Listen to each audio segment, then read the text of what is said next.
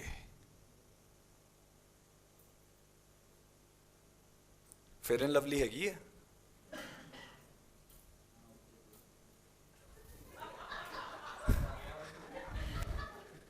یاد کریں, یاد رکھیں, ایماندار ہونے کا مطلب یہ نہیں کہ بس بائبل پڑھتے رہنا, یہ باتیں کرتے رہنا, یسو یسو جپتے رہنا. کیا ہے وہ تسبیح بھی کچھ لوگ پکڑ کے گھومتے ہیں, روزری. میں جان بوجھ کے نہیں یوز کر رہا تھا یہ لفظ, میں پھنسا دیتا نا ان میں.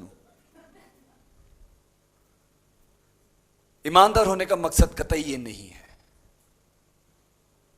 فرما برداری ہے.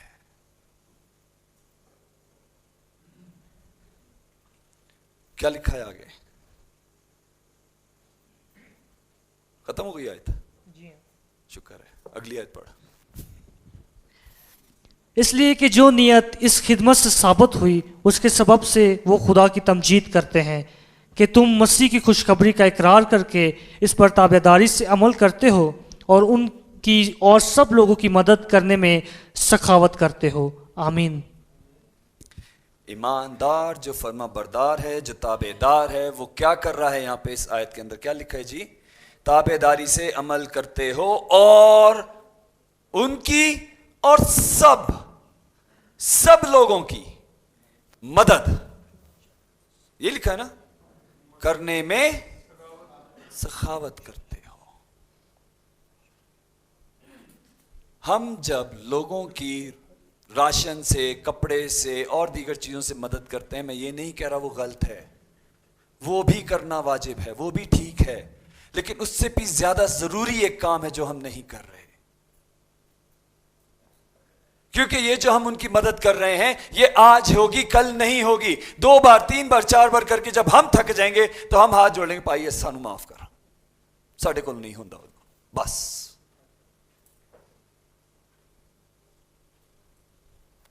بے ریا محبت یہ نہیں ہے.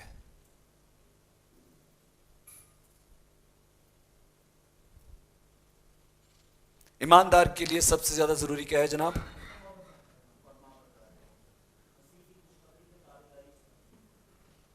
Thank you sir. اگلی آیت پڑھیں گے جناب, 2 کرنتھیوں 10واں باب اس کی 5 اور 6 آیت. چنانچہ ہم تصورات اور ہر ایک اونچی چیز کو جو خدا کی پہچان کے برخلاف سر اٹھائے ہوئے ہے ڈھا دیتے ہیں اور ہر ایک خیال کو قید کر کے مسیح کا فرما بردار بنا دیتے ہیں. اور ہم تیار ہیں کہ جب تمہاری فرما برداری پوری ہو تو ہر طرح کی نافرمانی کا بدلہ لیں. آمین. کلام مقدس میں صاف صاف چیزیں لکھی ہیں اور ہم کو اسی طرح اس کو سمجھ لینا چاہیے. چنانچہ ہم تصورات اور ہر ایک اونچی چیز کو جو خدا کی پہچان کے برخلاف. ہمارے لیے اونچی چیزیں کیا کیا ہیں جی؟ پہاڑ, درخت, ان چیزوں کی بات ہو رہی ہے یہاں پہ کن چیزوں کی بات ہو رہی ہے؟ اپنا نام اونچا کرنا, اپنی شہرت کے پیچھے بھاگے دوڑے رہنا, ہر وقت اپنے آپ کو ثابت کرنے کی کوشش میں رہنا. یہ تمام چیزیں کیا ہیں؟ خدا کی راست بازی کے برخلاف ہیں, سر اٹھائے ہوئے ہیں, ڈھا دیتے ہیں اور ہر ایک خیال کو قید کر کے مسیح کا فرما بردار بنا دیتے ہیں. میرا خیال ہے کہ یہ بہن جو بیٹھی ہے اس نے لاسٹ ٹائم میرے چرچ میں جھگڑا کیا تھا, تو اب میرا خیال یہ ہے کہ اب اس کو یہاں آنے سے روک دیا جائے. ساریاں ویکھنڈیاں کیڑی بھن گل کرن دے بھائی, میں مثال دے رہا.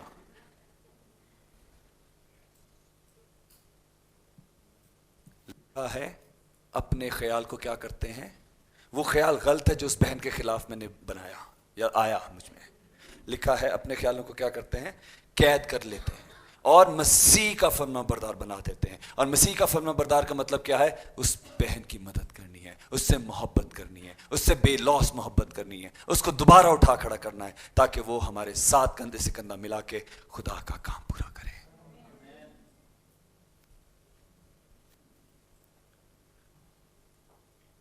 چھٹی آیت, اور ہم تیار ہیں کہ جب تمہاری فرما برداری پوری ہو تو ہر طرح کی نافرمانی کا بدلہ لیں.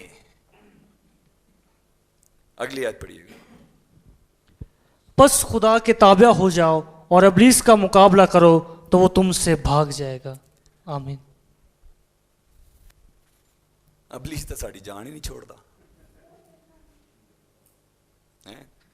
لاسٹ سنڈے پائی صاحب نو سدیا سی, انہوں نے دل تے دعا کی سی, آرام آ گیا سی. پائی صاحب ہنے دوجا مسئلہ پھر کھڑا ہو گیا, ہنے تک کی کریے؟ چلو جی آج پانی تے دعا کر کے دینا, پانی پی لو ٹھیک ہو جاؤ گے. پھر تیجے ہفتے ایک اور مسئلہ آ گیا. لکھا ہے اگر فرما بردار ہو جاؤ گے تو, اگر فرما بردار ہو جاؤ گے تو, کیا لکھا ہے؟ ابلیس کا مقابلہ کرو تو. بس خدا کے تابع ہو جاؤ. خدا کے تابع ہونے کا مطلب اس کے فرما بردار ہو جاؤ اور ابلیس کا مقابلہ کرو تو وہ تم سے بھاگ جائے گا. کلیسیا کو مضبوط کرنے کی ضرورت ہے. کلیسیا کو فرما برداری سکھانے کی ضرورت ہے. کلیسیا کو دوسری تیسری چیزیں سکھانے کی ضرورت نہیں ہے. وہ بیچارے پہلے ہی پریشان ہیں, وہ چرچ آ کے اور پریشان ہو جاتے ہیں.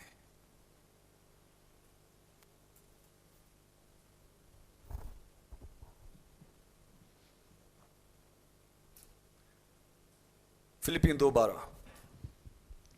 بس اے میرے عزیزو, جس طرح تم ہمیشہ سے فرما برداری کرتے آئے ہو, اسی طرح اب بھی نہ صرف میری حاضری میں بلکہ اس سے بہت زیادہ میری غیر حاضری میں ڈرتے اور کامتے ہوئے اپنی نجات کا کام کیے جاؤ. نجات کا کام بتائیے جناب, نجات کا کام کیا ہے؟ ہاللیلویا. خوشخبری کی روحوں کو بچانا, یہی سارے کام نجات کا کام ہے. اور کیا لکھا ہے؟ نہ کہ حاضری میں بلکہ غیر حاضری میں. اگر آپ نے نوکر کو جاننا ہے نا کہ وہ کتنا سکلفل ہے, تو آپ کیا کرتے ہیں؟ اس کے ساتھ ساری چیزیں چھوڑ کر چلے جاتے ہیں, اور جب واپس آتے ہیں تو آپ کو پتہ چلتا ہے وہ کتنا کیپیبل ہے. مالک کی حاضری میں تو ہر کوئی ایفیشنٹلی کام کرتا ہے, رائٹ؟ کیونکہ وہ بیٹھا ہے سر پہ, دیکھ رہا ہے ساری چیزیں. نوکر کا صحیح پتہ تب چلتا ہے جب مالک کی غیر حاضری ہو. مالک کہتا ہے میں جا رہا ہوں اسلام آباد 2 دن کے لیے, میں نے نہیں آنا. پتہ لگتا اگلے دن جڑا پورا سٹاف ہی 10 بجے پہنچا تھا, پہلا 8 بجے کا ٹائم ہے آفس کا. مالک نے کیڑا ہونا ہے.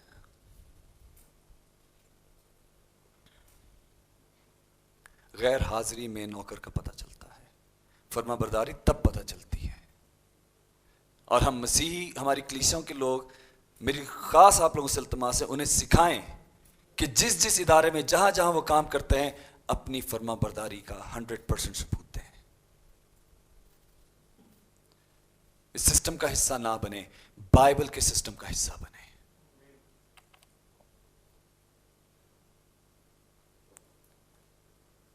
نجات کا کام پڑھیے گا, اعمال 6:7. اور خدا کا کلام پھیلتا رہا اور یروشلم میں شاگردوں کا شمار بہت ہی بڑھتا گیا, اور کاہنوں کی بڑی گروہ دین کے تحت میں ہو گئی. آمین. کاہن لکھا ہے نا یہاں پہ, ٹھیک لکھا ہے لفظ؟ کاہنوں مطلب کاہنوں, کاہن ٹھیک لکھا ہے نا لفظ؟ کاہن کون تھے؟ وہ کیا کرتے تھے؟ مطلب وہ عام لوگ نہیں تھے, وہ عالم تھے اپنے مذہب کے, وہ خاص لوگ تھے جو خدا کے زیادہ قریب تھے اور اس کی شریعت پر بھی عمل کرتے تھے. وہ شریعت کو پورے تابع داری سے اس پر عمل کرتے تھے. لیکن یہاں کیا لکھا ہے؟ جب خدا کا کلام اور خدا کا کلام پھیلتا رہا. کون سا خدا کا کلام پھیلتا رہا؟ شریعت کا. خوشخبری یسوع مسیح کے فضل کا کلام پھیلتا رہا, اور یروشلم میں شاگردوں کا شمار, کس کا شمار؟ بہت ہی بڑھ گیا. کیا لکھا ہے؟ بڑھتا گیا. بہت ہی کا مطلب کیا ہے؟ بہت زیادہ. ہو یہ رہا ہے کہ پریز دی لارڈ, کوہ سینا پہ جب خدا کا عذاب آتا ہے تو کتنے لوگ مرے تھے جناب؟ نافرمانی ہوئی تھی وہاں پہ ایک, اور وہاں پر خدا نے کچھ کیا تھا, اور کتنے لوگ مر گئے تھے؟ کتنے ہزار لوگ؟ 3,000 لوگ مر گئے تھے. یا پھر نئے آتمے میں اعمال کی کتاب دوسرے باب میں ہم دیکھتے ہیں جب پطرس نے ایک ہی سرمن سنایا اور جب فضل کا دور ان کو بتایا اور جب وہ ایمان کے تابع ہوئے تو کتنی روحیں بچی تھیں؟ آج ہم 3,000 کلام سنا کے ایک روح بچا پاتے ہیں، ہارڈلی، وہ بھی.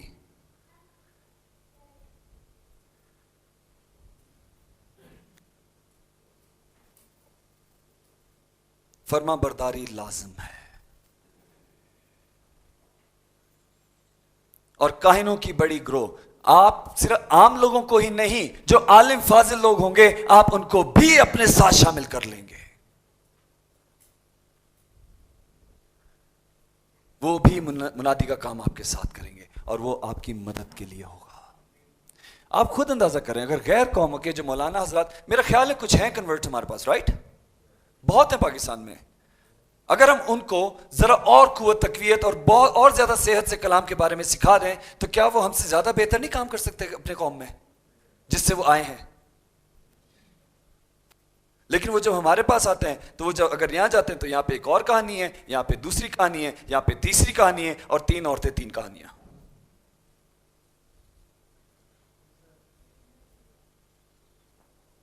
اور پھر وہ بھی ہمارے ہی جیسے ہو جاتے ہیں.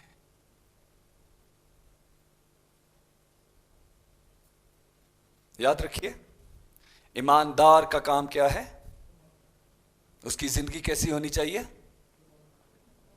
That's all what the Bible say.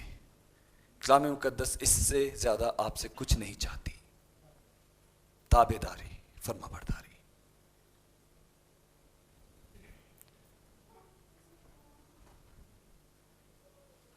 ایک اور لیکچر فٹافٹ دیکھتے ہیں.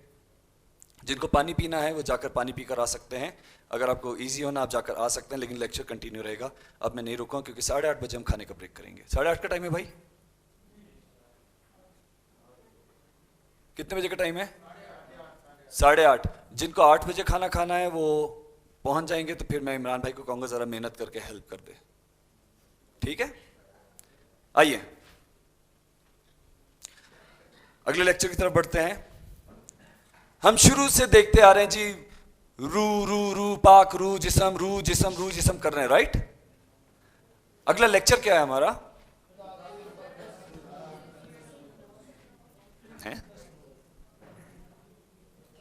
ایک second. Serve in the Holy Spirit of the Lord, خدا کے روح میں اس کی خدمت کرنا. اب وہ لوگ جن کے پاس پاک روح ہے، جن کے اندر خدا کا روح ہے، ان کی خدمت کیسی ہونی چاہیے؟ کلام کے حوالے سے کلام کیا کہتا ہے ہم سے، اس کو چیک کرتے ہیں. تو میرے ساتھ رہیے.